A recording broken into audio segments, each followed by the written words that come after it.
She's the 24th most powerful person in Birmingham, so she does hold a lot of influence in the city. The chair of the Stop the War Coalition here in Birmingham, Councillor Salma Yaqoob.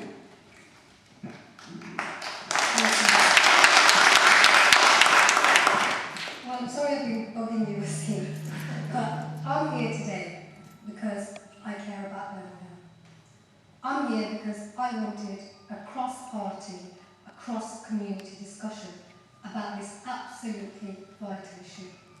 And I'll be honest with you, I feel quite let down. I feel let down by the authorities, both from the council, I'm a council member myself, and the police, and I'll say this directly as to why.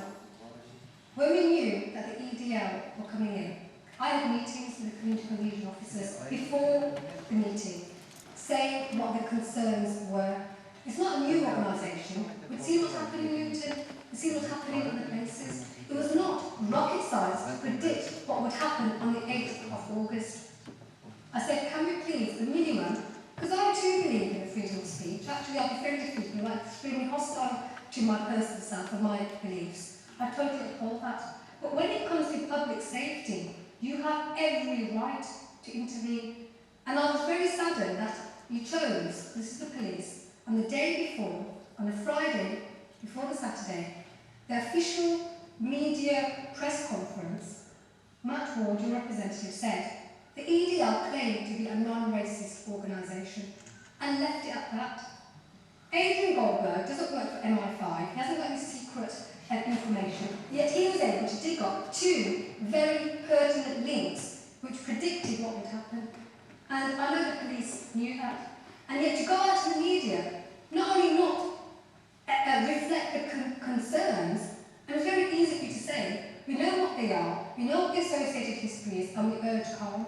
That would have at least framed the context of what was coming. That did not happen. In fact, in the community, and I can feed this back to you, was perceived as legitimising the EDL and putting an equivalence between people who were coming to make trouble and people who were trying to resist that trouble by saying they were just these two peaceful protests. And you yourselves have said they never applied for permission. The United States Fascism Group did. They worked with the police, cooperated at every point, before, during and after, unlike the EDL. And it would give some kind of equivalence. I'm a mom, I've got teenage boys. And I know when you get one, I always say, don't react. When someone's winding you up, don't react. Great message, sensible message. And believe me, before that demonstration, there was not some kind of mass encouragement. In fact, the mosques sent out a message to say to people, don't turn up. That's what actually happened. But still, people did turn up. That's the reality. So if we can stand here and say to people, don't come in the city centre, don't be provoked, there's a bunch of folks coming through. I can stand here and say to you, even if none of these people turn up,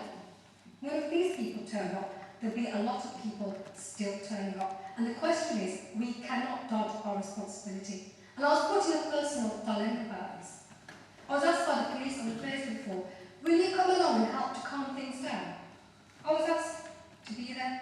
I said, I'll be there on moral grounds anyway, because I don't think it's right what is happening.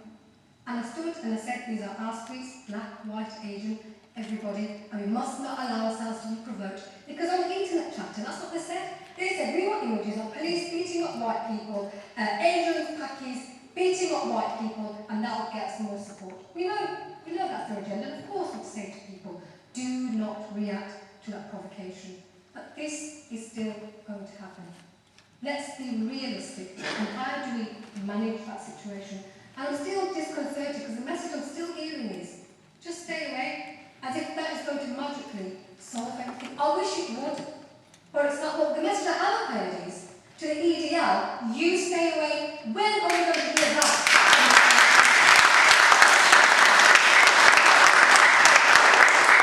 And I sat here and heard, there's nothing else that can be done. This is yesterday's Guardian. If the police here say that we support the right of the EDL, I want to hear what you're going to say to Chief Superintendent Andy Frost, who has banned the EDL coming into Luton. These are his words, I'm going to quote directly. The risk the proposed marches pose to public safety has left us with no alternative but to apply for a banning order. Furthermore, they said a planned demonstrations by by the right-wing groups, English Defence League, linked to Casuals United, that they had prompted a robust, unified response by the police and the council. When are we going to get that here in Birmingham? It's been left for the community to come together and say, how are we going to manage this? Really, what I would like to have seen is a message of reassurance coming from across the parties, and I've asked Conservative, Lib Dems, Labour, all of us to work together. This should not be a party political issue. Yes, I'm needing respect. In fact, there's a by-election in my ward, should it be, I should be door knocking. But this is an issue for Birmingham. And we don't want cheap politics. And I'm worried about this. This politicking of the nature of, if you speak against the EDL, if you say that you're worried about it, if you support the right of people to say it's wrong that they're coming to our city centre, actually you're the troublemaker, and we're going to come down on you and focus on you rather than the EDL and the racist thugs associated with them. And that is a wrong direction. It is a backward direction. My father, when he came to this country, faced the National Front. You know, those days, put their heads down across the road when they got the racist abuse. We've got a city now where the youngsters are not going to do that. Therefore, we need leadership.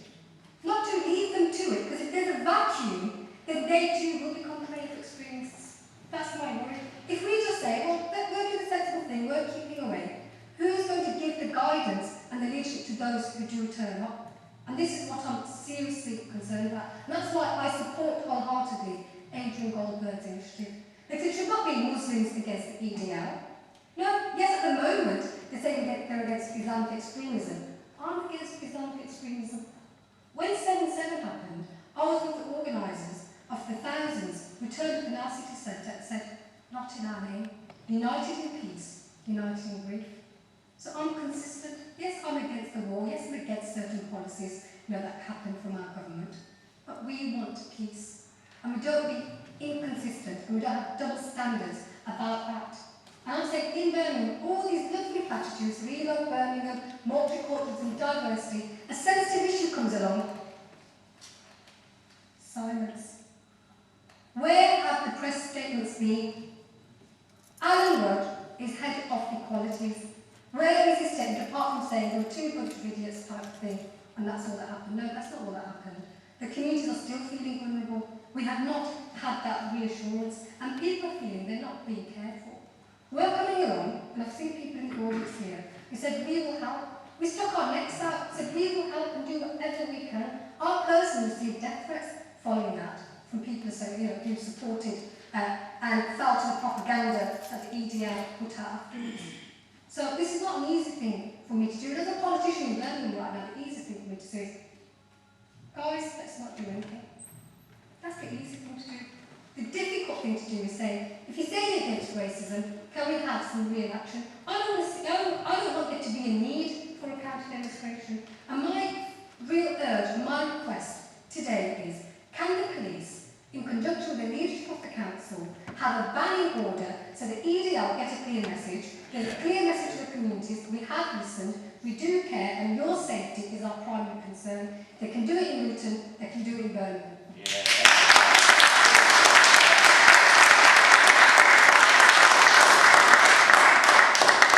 Thank you, Councillor Yaqoob. I'd just like to mention something that Councillor Yaqoob touched on, and that's the death threat she's been receiving for being outspoken against fascism, and we totally and utterly condemn these people, and we hope that, I know there's legal proceedings, criminal proceedings against those responsible, and I hope they are convicted.